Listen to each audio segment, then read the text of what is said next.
So guys, I was telling you that the whole of Western Kenya, if you Google it, like in the Google map, you will check it out. You can even read all these things that I'm telling you on Google. You can confirm this from Google. Western Kenya is not a place where people beg for food. People can beg for food in places like northern Kenya because up there are deserts and it doesn't rain there that much. I think you saw some of the Kenyan people who are being helped with food. Genyada did all those videos and stuff.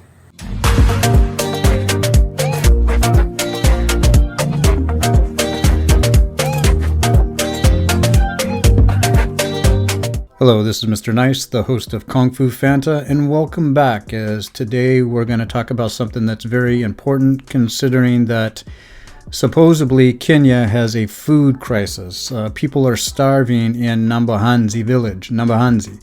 People are starving supposedly in Nambahanzi, and actually it could happen to a few select individuals, and I'm going to give you reasons as to why that could happen.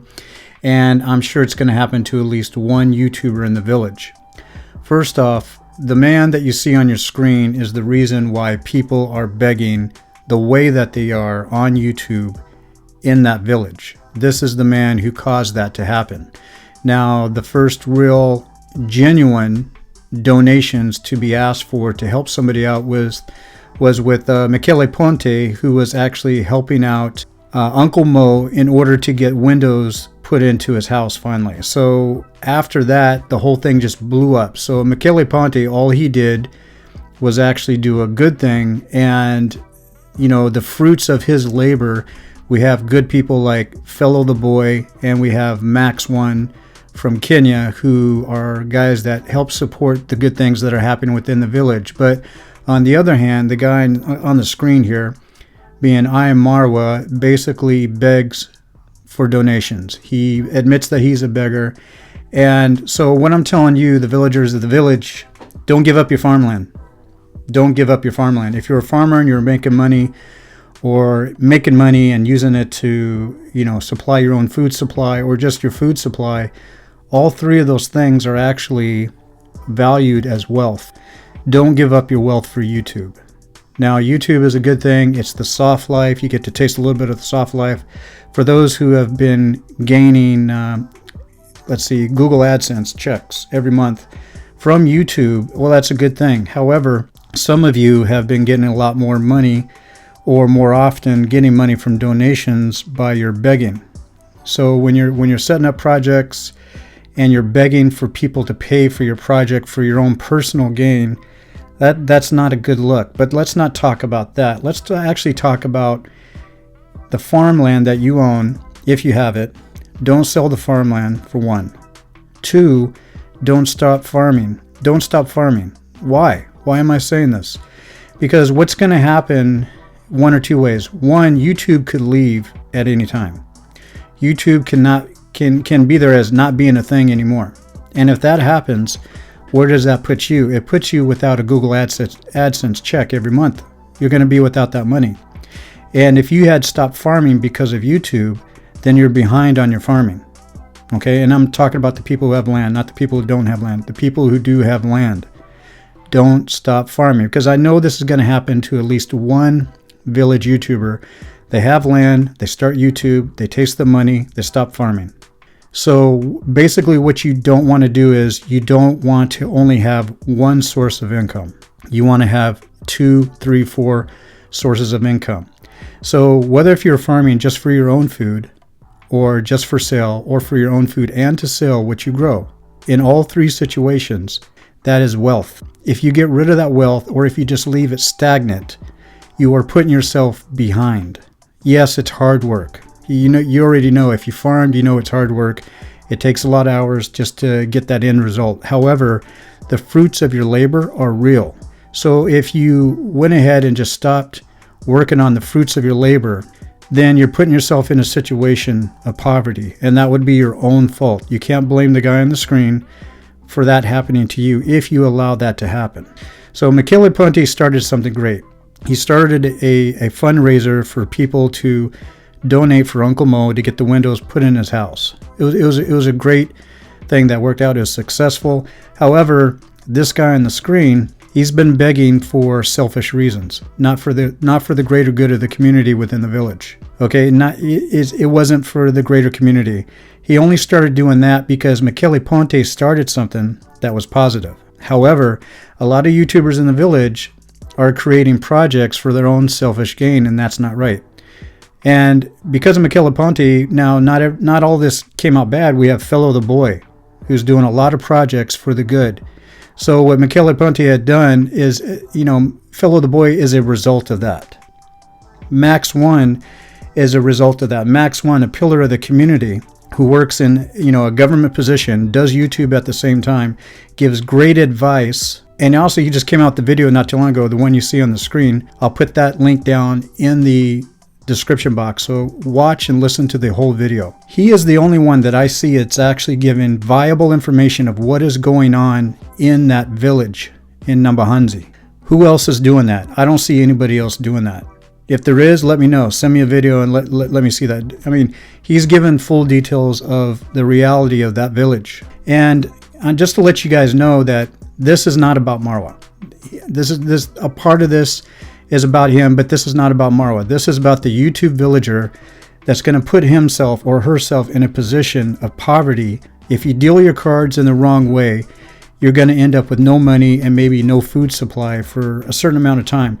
Now, I also live in Kenya. I know more about Kenya than I lead on sometimes. I actually live in Kenya. I also live in the States. So therefore, I've lived in Kenya for almost 2 decades.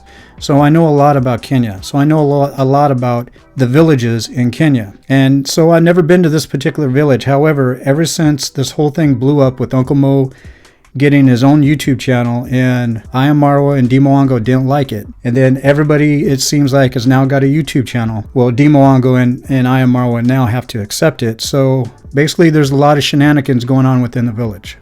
And with that said, it's a village that I don't recognize anywhere in Kenya.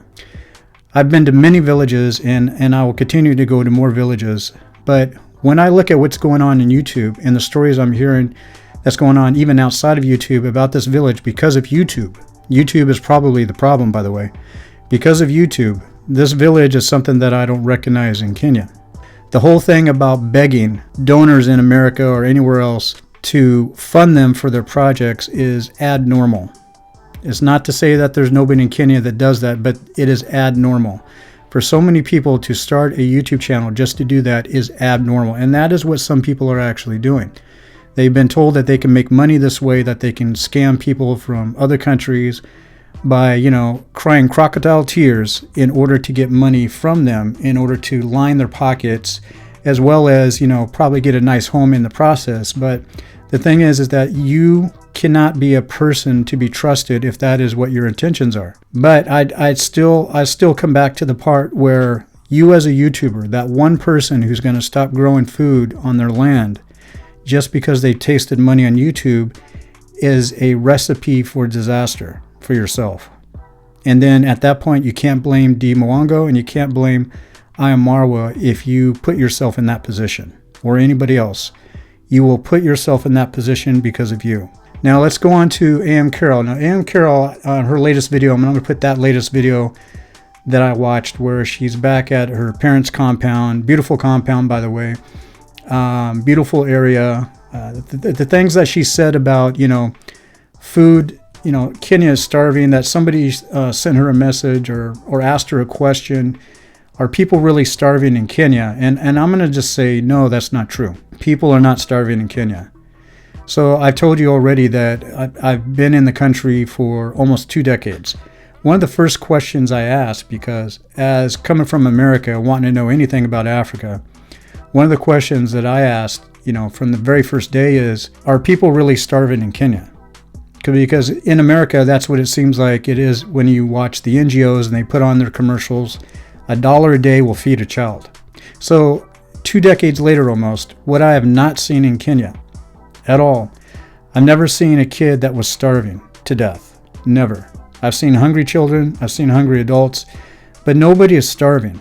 I've never seen anybody malnourished unless there's some type of family abuse going on, or maybe somebody's mentally ill. They're on the street and they can't take care of themselves. That is not the country having a situation of people not able to get food because of a food crisis. That is not the issue whatsoever.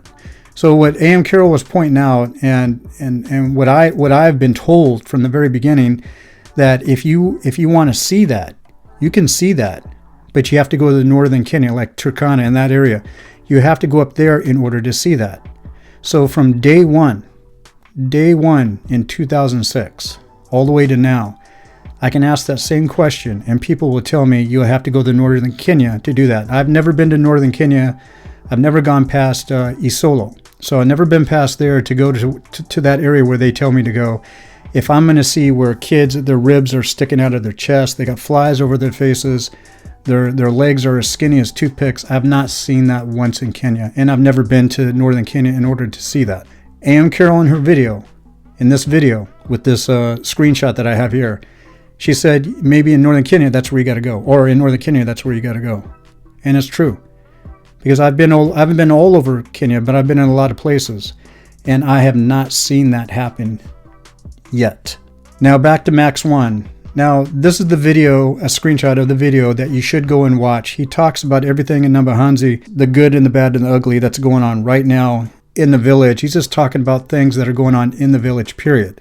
He's talking about a lot of different things that have to do with what tribes live in the village. So I recommend everybody actually go and watch that entire video.